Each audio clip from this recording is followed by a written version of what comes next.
Представителните части преминават в тържествен марш, предвождани от знамената светини.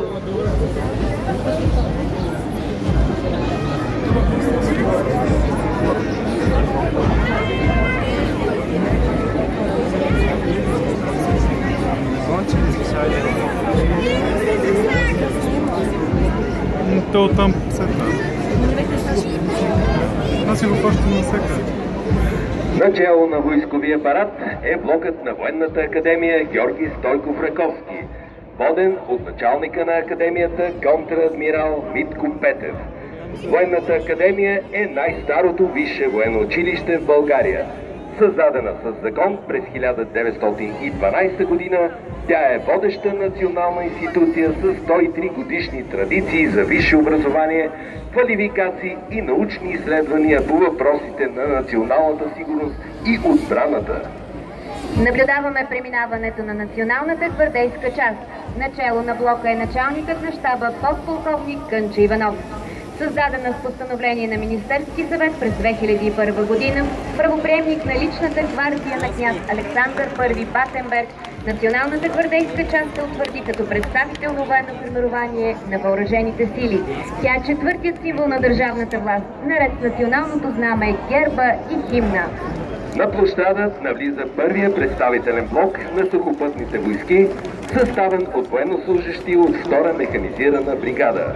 Начало на блокът е нейният командир, бригаден генерал Димитър Илиев. Бригадата е наследник и продължител на бойните действия на 2-та, 7-та и 17-та мотострелкови дивизии. Наблюдавате преминаването на втория представителен блок на сухопътните войски. Начело на блока е командирът на 68-та бригада специални сили, бригаден генерал Михаил Попов. Бригадата е наследник на парашютната дружина, създадена през 1943 година. От 2003 до сега 68 бригада традиционно дава своя принос в подготовката и участието в мисиите на българската армия зад граница.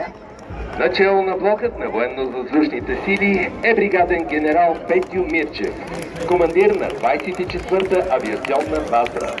Тя изпълнява отговорни задачи по въздушни превози, търсене и спасяване на хора, аварийно-спасителни дейности, евакуиране на бедстващо население. Блокът е формиран от военнослужещи на авиацията, зенитно-ракетни и радиотехнически войски. 3 от основните рода войски в състава на военно-въздушните сили. Представителният блок на военно-морските сили е съставен от военнослужещи от военно-морска база ВМС и се предвожда от нейния командир, комодор Мален Чубенков. Военно-морската база е наследник на славната морска история на двете военно-морски бази в Бургас и Варна. Военните моряци са достойни продължители на флотските традиции и отстояват и днес добродетелите и ценностите, завещани от хилядите храбри и доблестни войни. На площадът навлиза представителния блок на съвместното командване на силите. Блокът участват и военнослужещи от Националния мобилен модул за комуникационно-информационни системи на НАТО. Начало на блокът е командирът на мобилна комуникационна информационна система Горна Малина, полковник Георги Пъневски. Военнослужащите от формированието са наследници на 62-та свързочна бригада. Наблюдаваме преминаването на представителния блок на Националния военен университет Васил Левски. Водач на блока е неговият началник, бригаден генерал Тодор Дочев. Военният университет е създаден на 14 юни 2002. Той е наследник на първото военно училище, създадено след Руско-турската освободителна война през 1878. През 1945 училището е удостоено с името на апостола на свободата Васил Левски.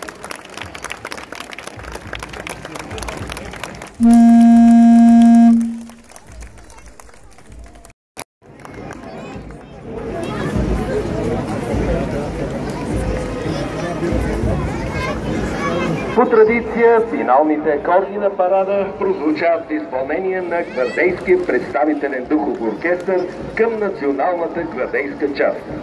Главен диригент на българската армия и началник на оркестъра е майор Ради Радев. Гвардейските музиканти са лауреати на фестивали на военните духови оркестри в Германия, Унгария, Франция, Русия и Италия и са носители на престижни национални и международни награди.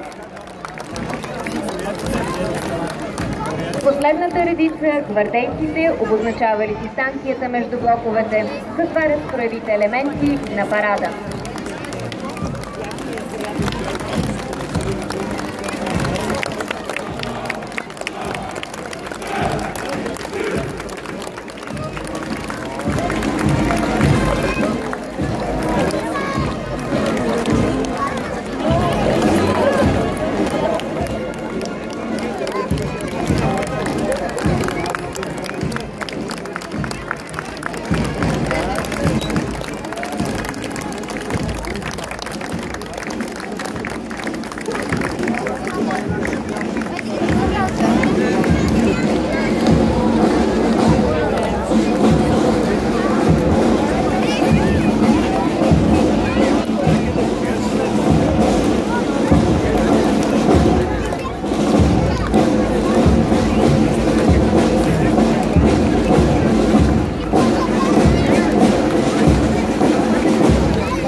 Уважаеми госпожи и господа, скъпи сънародници, военният парад на представителните формирования от въоръжените сили на Република България завърши.